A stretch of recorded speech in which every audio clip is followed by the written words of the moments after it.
부활절 특집 역사가 말하는 부활 3부작 시리즈입니다. 1편 부활의 증거, 역사학자가 제시하는 3가지 팩트. 2편 부활의 반론, 회의주의 학자들의 주장을 직접 검토합니다. 3편 부활의 증인, 적이었던 그가 왜 증인이 되었나. 오늘은 그 마지막 부활의 증인, 이 모든 논쟁의 중심에 있는 한 인물을 만나겠습니다. 한 남자가 있었습니다. 그는 기독교인들을 잡아들였습니다. 감옥에 넣었습니다. 죽이는 일에 동의했습니다. 예수를 따르는 사람들을 이 땅에서 뿌리 뽑는 것, 그것이 그의 사명이었습니다. 이름은 사울 후에 바울이라 불리는 사람입니다. 그런데 그로부터 몇 년 후, 이 남자는 완전히 다른 사람이 되어 나타납니다. 목숨을 걸고 부활을 외칩니다. 매를 맞고 감옥에 갇히고 결국 로마에서 처형당합니다. 적이었던 사람이 가장 강력한 증인이 되었습니다. 30년간 역사를 연구하면서 저는 이 질문을 놓을 수가 없었습니다. 도대체 무슨 일이 있었던 걸까? 오늘 그 마지막 조각을 꺼내겠습니다. 역사학자 입장에서 바울은 매우 특별한 인물입니다. 왜냐하면 그는 예수의 제자가 아니었습니다. 예수를 직접 따라다닌 적이 없어요. 오히려 정반대편에 있었습니다. 그런데 바로 그 점이 역사적으로 중요합니다. 제자들은 예수를 사랑했기 때문에 부활을 믿고 싶었을 수 있습니다. 하지만 바울은 달랐습니다.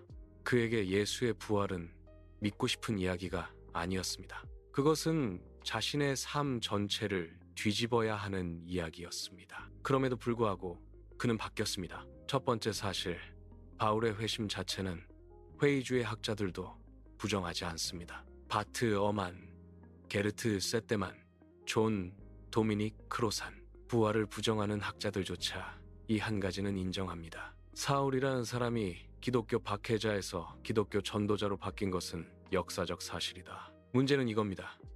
왜 바뀌었는가? 바울 자신은 이렇게 말합니다.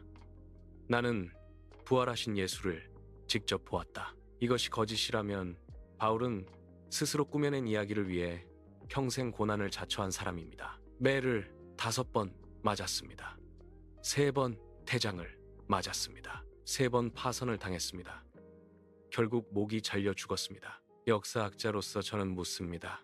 이것이 거짓말을 위한 삶입니까? 두 번째 사실, 부활에 관한 가장 이른 역사적 기록 바울이 썼습니다. 고린도전서 15장, 기원 후 50년대 초반, 예수 사망 후 20년이 채 안 된 시점, 그리고 그 안에는 더 오래된 전승이 담겨 있습니다. 학자들은 이 전승의 기원을 예수 사망 후 3년에서 5년 이내로 봅니다. 바울이 다메섹에서 회심하고 예루살렘을 방문했을 때 베드로와 야고보에게서 직접 전달받은 내용이라는 겁니다. 이것은 신화가 아닙니다. 사건 현장에서 살아남은 사람들이 직접 전한 이야기입니다. 역사학에서 이 정도의 근접성은 매우 강력한 증거로 다뤄집니다. 세 번째 사실, 바울이 거짓말을 했다면 그에게는 아무런 이득이 없었습니다. 생각해 보십시오.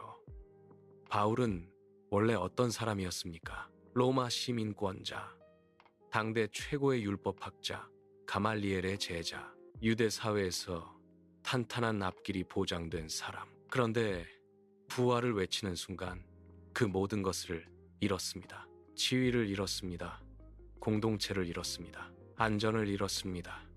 그리고 끝내 목숨도 잃었습니다. 역사 속의 사기꾼들은 이런 선택을 하지 않습니다. 사기는 이득을 위해 치는 겁니다. 손해를 위해 치는 사기는 사기가 아닙니다. 바울에게 남은 건 오직 하나였습니다. 그가 본 것. 3주에 걸쳐 긴 여정을 함께 걸었습니다. 1편에서 우리는 보았습니다. 빈 무덤, 500명의 증언, 죽음 앞에서도 바뀌지 않은 사람들을 2편에서 우리는 들었습니다. 세계적인 회의주의 학자들의 반론을, 그리고 그 반론들이 3가지 사실 앞에서 멈추는 것을 오늘 3편에서 우리는 만났습니다. 가장 강력한 증인을 적이었다가 증인이 된 사람을, 저는 역사학자입니다.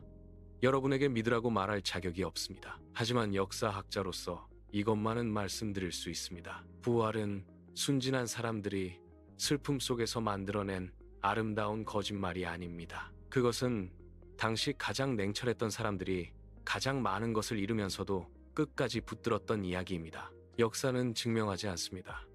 하지만 역사는 방향을 가리킵니다. 그 방향 앞에서 무엇을 선택하느냐는 지금 여러분의 몫입니다. 3부작 시리즈 역사가 말하는 부활 함께 해주셔서 감사합니다. 구독과 좋아요, 그리고 이 영상이 누군가에게 필요할 것 같다면 공유 부탁드립니다.